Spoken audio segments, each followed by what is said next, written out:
The pro-Brexit Tory MP said it was now time for the European Union to negotiate seriously about the future trade relations between the bloc and the UK. Mr Redwood called on Theresa May to ensure Britain's demands are discussed during the negotiations. He said, "I'm strongly supporting Theresa May and I want her to do a good deal for Britain.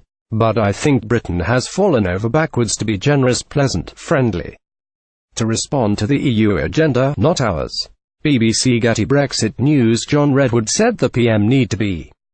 Mr Redwood added that the Prime Minister should walk away from the Brexit talks if Brussels continues to ignore the interests of the British people. Speaking to the BBC's Victoria Derbyshire programme, he continued, "Now we got to the point where we have to say to the EU, are you serious about wanting a free trade deal? Do you want a comprehensive partnership with us?" Everything has a sequence and the government decided to follow the EU sequence.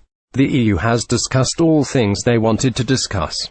It's now our turn. I think now we need to be very firm and say, look, we are very interested in a full partnership and we extend free trade to you without the WTO tariffs if that is what you would like. But if you are not prepared to sit down and do that now and sort it put in the next year, then we'll leave without an agreement. I think Britain has fallen over backwards to be generous, pleasant, friendly, to respond to the EU agenda, not ours. John Redwood. It comes after top members of the Tory party put the Prime Minister on notice that she could be sacked if she threatens to sell out by backsliding on Brexit.